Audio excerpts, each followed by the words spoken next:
moderne. Quand je dis moderne, ça appartient à la modernité. Nous sommes après la modernité. Il faut que je clarifie ça. Donc la modernité, si vous voulez, l'apparition des sciences modernes. C'est la science classique, si vous voulez. Maintenant, nous sommes après la modernité. À partir de la physique quantique, dans le monde des sciences, nous ne disons plus que nous sommes dans les sciences modernes. C'est après les sciences modernes. Voilà, la physique quantique. Et donc, par exemple, selon la physique classique, on imaginait que l'univers, par exemple, est un immense réservoir de petites bases comme ça, qui sont les particules. Selon la physique quantique, on parle en termes de probabilité, on parle en termes de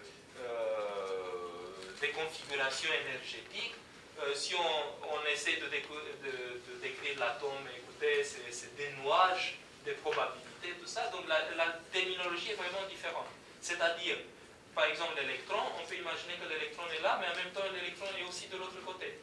Et il est matériel, mais en même temps, il y a une dimension d'onde, c'est-à-dire l'onde se propage comme ça. Tout d'un coup, on le trouve ici de l'autre côté. Voilà, pour imaginer un tout petit peu quelle stupeur pour les scientifiques de se rendre compte que le monde, parce qu'on pensait qu'on est très proche pour une description assez complète du monde, tout d'un coup, le monde se révèle d'une manière insoupçonnable. Et donc, il y a d'autres termes aujourd'hui. Incertitude, indétermination, imprédictibilité, incomplétitude, indécidabilité. Dans la mathématique, la théorème de Gödel, qui dit la chose suivante, que dans certains, c'est-à-dire dans tous les systèmes axiomatiques, qu'est-ce qu'un système axiomatique? Toujours pour prouver quelque chose, pour démontrer quelque chose en mathématiques, on part de certaines propositions initiales. On doit partir de quelque chose. Bon, les propositions initiales qu'on considère tellement correctes qu'on n'a pas besoin de prouver, par exemple, nous donnent après la possibilité, en développant correctement, selon les règles de la logique, de tout l'édifice des mathématiques. Pas une mathématique, des mathématiques. Bon, dans les systèmes axiomatiques, la première proposition s'appelle axiome. Voilà. Dans tout système axiomatique, il y a des propositions qui sont indécidables. C'est-à-dire, on ne connaît pas s'ils sont vrais ou fausses. N'importe quel système axiomatique présente cette mystérieuse présence des propositions, en fait, qui sont indécidables. C'est-à-dire, il nous faut un temps fou, c'est-à-dire un temps qui ne finit jamais, pour pouvoir se rendre compte si c'est vrai ou faux. Bien sûr que si nous faisons plus large le système initial, bon, peut-être on va décider certaines propositions, mais il y aura d'autres. Et voilà. Et tout d'un coup, on se rend compte qu'il y a une sorte de limite fondamentale. Ça, c'est en mathématiques. En physique, on se rend compte, par exemple, qu'en essayant d'étudier telle ou telle particule, mais écoutez, comment étudier une particule? Il faut l'observer, mais comment on l'observe? Par exemple, si je veux observer quelque chose, je projette une lumière là-dedans. Mais en physique quantique, on doit projeter quelque chose. Un fascicule d'électrons ou une particule, des particules, quelque chose. Imaginez bien que la particule que j'étudie ne reste plus la même si j'interagis avec la particule. Donc tout ce qu'on observe n'est pas ce qui est, voilà, c'est le résultat de mon interaction. Troisième chose, en ce qui concerne l'astrophysique, ce qui est très beau, c'est que nous voyons sur le ciel le passé. Ça, c'est fantastique. Tout ce qui vient à nos yeux maintenant, ça s'est passé depuis 2 milliards d'années. Parce que la lumière a eu besoin, voilà, de passer, de traverser tout l'univers pour arriver. Donc c'est pour cela que les gens peuvent se rendre compte comment l'univers a commencé. Parce qu'il y a des choses du passé qui existent encore et qui viennent pour les étudier. Voilà. Donc, il y a des gens qui parlent en physique d'une réalité, c'est-à-dire se rendre compte que la réalité véritable ne correspond donc pas à ce qu'on ne peut voir, mesurer ou toucher. Si c'est comme ça, Bernard d'Espagna, qui est un physicien que j'apprécie beaucoup parce qu'il y a des positions qui nourrissent la réflexion théologique, il parle d'un réalisme non physique. C'est-à-dire que ça ne suffit pas la physique pour décrire la réalité. Ça, c'est extraordinaire parce que c'est les ordres, si vous voulez, de l'apophatisme au sein de la science. Et déjà, il y a des gens qui parlent de l'apophatisme en science. Faisons bien sûr attention, si vous voulez, on peut clarifier certaines choses, mais quand même, la pensée antinomique en science, onde et corpuscule en même temps, c'est quelque chose qui nous rappelle l'apophatisme. Il y a une sorte d'apophatisme scientifique. Ça, c'est nouveau. Voilà. Et dernière proposition ici, les maîtres le moins contestés de la physique contemporaine l'ont en effet maintes fois souligné. Le champ du rationnel et de la science n'est pas la réalité en soi. C'est l'ensemble des phénomènes, si complexes qu'ils nous paraissent, c'est la réalité empirique ou vécue. Et ce qui dépasse en partie au moins les possibilités du rationnel et de la science.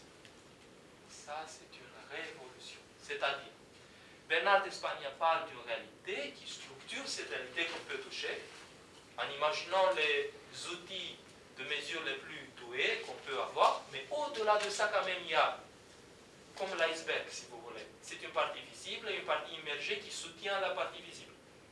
Et donc, nous on touche, mais tout d'un coup, on se rend compte que ce qu'on touche n'est qu'une partie, et en fait, son principe d'existence n'est pas là, nécessairement. C'est en dessous.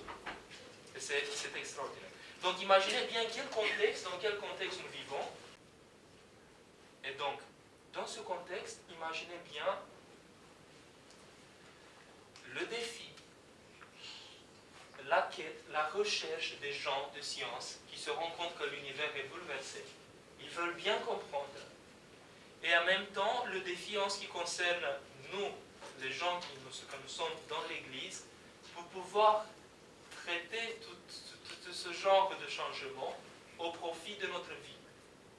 C'est-à-dire de ne pas se dispenser de certaines richesses qui nous intéressent, d'abord, et deuxième chose, d'aider les gens qui peut-être sont plongés que dans ce genre de richesse en oubliant le Christ ou en reconnaissant le Christ. Vous voyez, tout le temps on peut se sentir entêté. Et maintenant la dernière partie, je ne pense pas qu'il nous faut mieux, moins que ça. Pour résumer les choses, tout ce qui concerne les relations entre la théologie et la science, si vous voulez, on peut résumer de la manière suivante. C'est que le monde scientifique nous provoque, d'une manière positive je parle, c'est-à-dire nous vivons en contexte, il y a une sorte de changement de paradigme dans le sens cunéen du terme, c'est-à-dire qu'une part de l'évolution scientifique, comme changement de paradigme, c'est-à-dire on fait science d'une certaine manière, à une certaine époque, et oups, après on change notre manière d'interroger le monde, il y a un changement de paradigme, on n'interpelle pas le monde de la même façon, révolution, et on commence à avoir une autre science, d'une certaine manière. Après, on change de nouveau et tout ça. Et donc, il y avait un changement de paradigme à l'apparition de la modernité, mais maintenant, aujourd'hui, les gens sont très enthousiastes, peut-être parfois trop enthousiastes, mais quand même très enthousiastes, par rapport à l'émergence d'un nouveau paradigme, parce qu'ils se rendent compte que dans certaines disciplines, tout change. Et donc, ils osent parler d'une sorte de paradigme global qui s'installe. Et donc, dans ce contexte-là, c'est tellement passionnant pour nous, c'est très passionnant pour nous de voir qu'est-ce qu'on peut dire. Et bon, ça c'est un côté.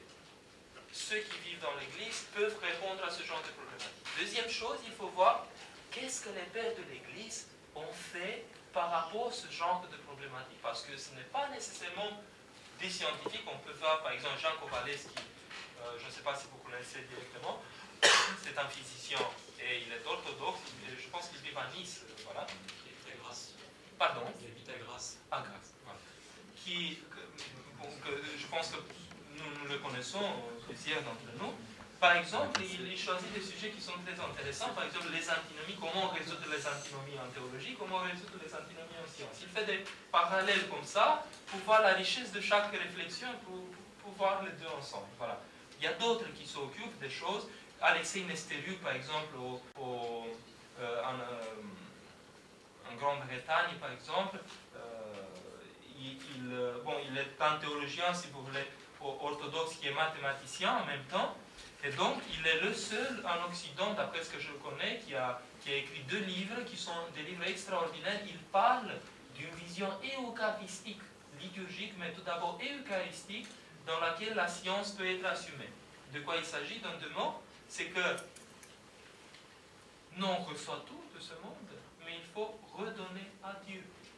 Il dit la chose suivante: dans la mesure où le scientifique rétablit sa relation normale avec l'Eucharistie, avec le sens eucharistique, il commence à faire une science qui est en dialogue avec Dieu d'une certaine manière, où il est lui-même en dialogue avec Dieu à travers même sa démarche.